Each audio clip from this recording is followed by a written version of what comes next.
Hello বন্ধুরা, আসসালামু আলাইকুম। আজ আপনাদের সামনে নিয়ে হাজির হয়েছি ঘরে থাকা সাধারণ উপকরণ দিয়ে কিভাবে আপনারা শাহি গরম মশলাটা তৈরি করবেন সেটাই দেখানোর জন্য। দেখুন, এটার জন্য কঠিন কোনো উপকরণ লাগে না। আপনাদের বাড়িতে সবারই এরকম নষ্ট কড়াই আছে, এরকম একটা নষ্ট কড়াই নিয়ে নেবেন প্রথমে। তারপরে দেখুন, আমি এখানে কিছু উপকরণ নিয়েছি। এই যে একটা বড় সাইজের জয়ফল নিয়েছি আমি।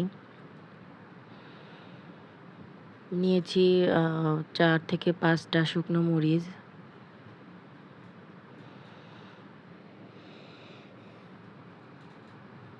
নিয়েছি ৪টি কালো এলাচ বা বড় এলাচ যে যেটি বলেন। নিয়েছি এখানে ৮ থেকে ১০টি সবুজ এলাচ বা ছোট এলাচ, যার কাছে যে নামে পরিচিত। এখানে আমি ৮ থেকে ১০টি নিয়েছি। লং নিয়েছি ১২ থেকে ১৪টি মতো। আমি এখানে কালো গোলমরিচটা নিয়েছি। আপনাদের কাছে সাদাটা থাকলে আপনারা সাদাটাও ব্যবহার করতে পারেন। আমি এখানে ১৫ থেকে ২০টির মতো কালো গোলমরিচ নিয়েছি। আমি এখানে জয়ত্রীর ফুলটা নিয়েছি, কিন্তু আমার ছোট বেবিটা এটা ভেঙে ফেলেছে। এটা আমি ৩টি নিয়েছিলাম। এখানে আমি ৩টি তেজপাতা কুচি করে কেটে নিয়েছি। দারুচিনি নিয়েছি ৫ থেকে ৬টি। আর এখানে আমি নিয়েছি জিরা, কাঁচা জিরা। আপনারা এখানে চাইলে শাহি জিরাটাও দিতে পারেন। আমার কাছে শাহি জিরাটা নেই, তাই আমি স্কিপ করলাম। আবার আপনারা পোস্তটাও দিতে পারেন, পোস্তটাও দিলে ভালো হয়। প্রথমে আমি শুকনো ইগুলো করে নিব। উপকরণগুলো আমি শুকনো কাঠখোলায় তেল ছাড়া রোস্ট করব। দেখুন, আমি শুকনো মরিচটা দিয়ে দিয়েছি। শুকনো মরিচটা এখানে শুধুমাত্র কালারের জন্য। আমি দারচিনিটা দিয়ে দিলাম। এখানে কিন্তু আমি এবারে যে জয়ফলটা নিয়েছিলাম, জয়ফলটা আমি থেতো করে দিয়েছি। যেহেতু আমার এটা মিহি করতে হবে, তাই আমি থেতো করে দিয়েছি। দেখুন, এখানে কিন্তু প্রত্যেকটা উপকরণ ধাপে ধাপে দিতে হবে। আমি কালো এলাচটা দিয়ে দিলাম। প্রত্যেকটা উপকরণ ধাপে ধাপে দিয়ে আপনার ৫ থেকে ৭ সেকেন্ড করে এটা ভেজে নিতে হবে। আমি এখানে তেজপাতাটা, কালো গোলমরিচ, জয়ফল, শুকনো জাল আর দারচিনিটা দিয়ে ভালো করে, এটাকে বলা হয় ড্রাই রোস্ট। আপনি এটাকে খুব ভালো করে ড্রাই রোস্ট করবেন, কোনো রকম তেল দিবেন না।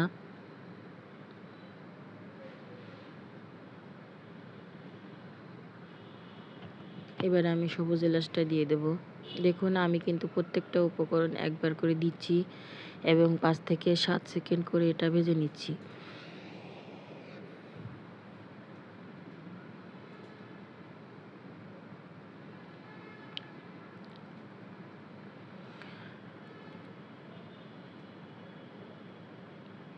এবারে আমি দিয়ে দেব, আমি যে লংগুলি এখানে রেখেছিলাম, লংটি আমি দিয়ে দেব। আপনি যদি এখানে প্রত্যেকটা উপকরণ ধাপে ধাপে না দেন, আপনি যদি সব উপকরণগুলি একবারে দিয়েই ভাজার চেষ্টা করেন, তাহলে আপনার কি হবে, ছোট যে মশলাগুলি আছে ওগুলি খুব দ্রুতই ভাজা হয়ে যাবে, আর বড়গুলি কিছুই হবে না। ওটা সিম্পল যেভাবে ছিল সেভাবেই থাকবে। এই পর্যায়ে আমি আবারও অ্যাড করে দেব কালো গোলমরিচগুলি।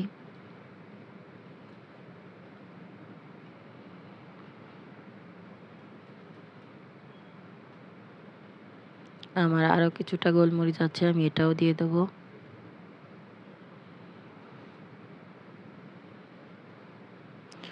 আপনি এটা কিন্তু অবশ্যই লো আঁচে করবেন। হাই হিটে করলে কিন্তু এটা নিচ থেকে ধরে যাবে। লো হিটে করতে হবে এটা। আপনি যদি এটা হাই হিটে করেন তাহলে কি হবে, আপনার মশলাগুলি যখন পুড়ে যাবে, আপনি যখন এটা মিহি করবেন, আপনার মশলা থেকে একটা পোড়া পোড়া স্মেল আসবে। তরকারিতে যখন এটা দিবেন এটা ভালো লাগবে না, ঘ্রাণটা একদম খুবই খারাপ আসবে।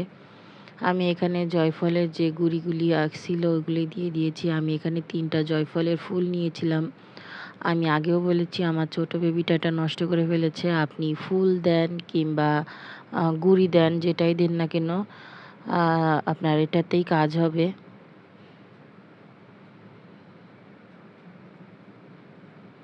এবারে আমি দিয়ে দেব আমি যে জিরাগুলি রেখেছিলাম সেই জিরাগুলি। দেখুন আপনি এই মশলাটা সাধারণ, কিন্তু এটা যখন আপনি তৈরি করবেন এটা কিন্তু একটা অসাধারণ ফ্লেভার আনবে আপনার তরকারিতে। আপনি এটা যেকোনো মাংসের তরকারিতেই দিতে পারবেন। সেটা মুরগি হোক, গরু হোক, খাসি হোক, যেকোনো মাংসে।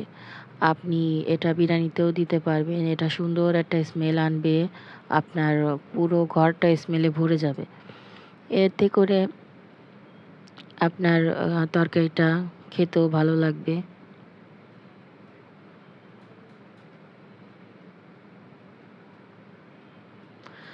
আপনি শুধু এটা মাংসের ভিতর না, আপনি এটা বড়, বড় যেসব মাছ আছে যেমন সামুদ্রিক মাছ, এটাও আপনি দিতে পারেন। এটাতে আপনার কি হবে? মাংসে একটা ফ্লেভার আসবে। মাছেও আপনি মাংসের একটা খুব সুন্দর ফ্লেভার পাবেন। দেখুন আমি কিন্তু এটা হাত দিয়েও করে দিতে পারছি। আমি এটা হাত দিয়ে দেখিয়ে দিলাম। এটা কিন্তু বেশি গরম না। এটা লো আঁচে করছি খুবই আলতোভাবে।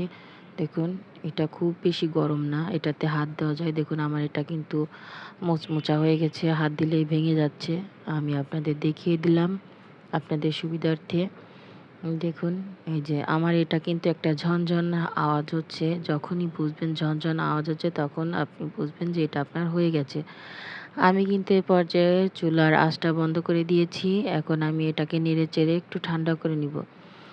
আমি এটা আজ ব্লেন্ডারের জারে মিহি করব। আপনারা চাইলে শিলপাটায়ও করে নিতে পারেন। ব্লেন্ডারের জারে কখনোই আপনারা গরম কিছু করবেন না, মিহি করবেন না। এতে ব্লেন্ডার তাড়াতাড়ি নষ্ট হয়ে যায়। দেখুন আমি একটা আলাদা পাত্রে ঢেলে নেব, কারণ এটা গরম পাত্র, এটাতে ঠান্ডা হতে সময় লাগবে। এখন আমি এটাকে নেড়েচেড়ে একটু ঠান্ডা করে নেব।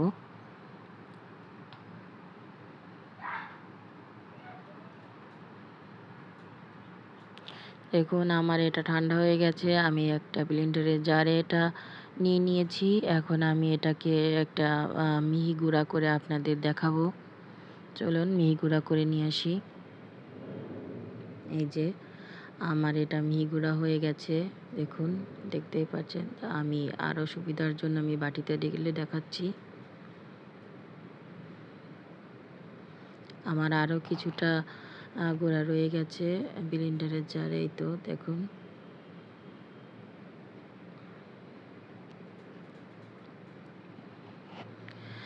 আমার এই গুঁড়াটা থেকে কিন্তু খুব সুন্দর একটা স্মেল এখনই বের হওয়া শুরু হয়েছে।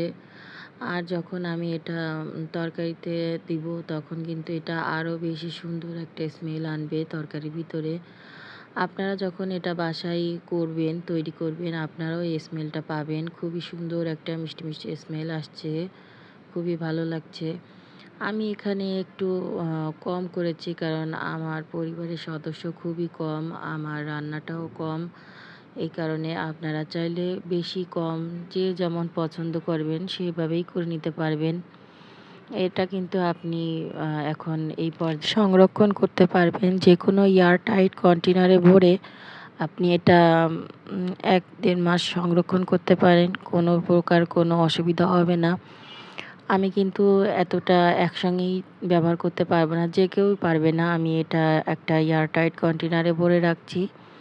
আমার প্রয়োজন মতো আমি এখান থেকে ব্যবহার করব। আপনারাও এইভাবে সংরক্ষণ করতে পারেন। দেখুন আমার ভিডিওটা যদি আপনাদের কাছে ভালো লেগে থাকে তাহলে আমার ভিডিওতে লাইক করবেন, শেয়ার করবেন, কমেন্ট করবেন, আমার চ্যানেলটি সাবস্ক্রাইব করবেন।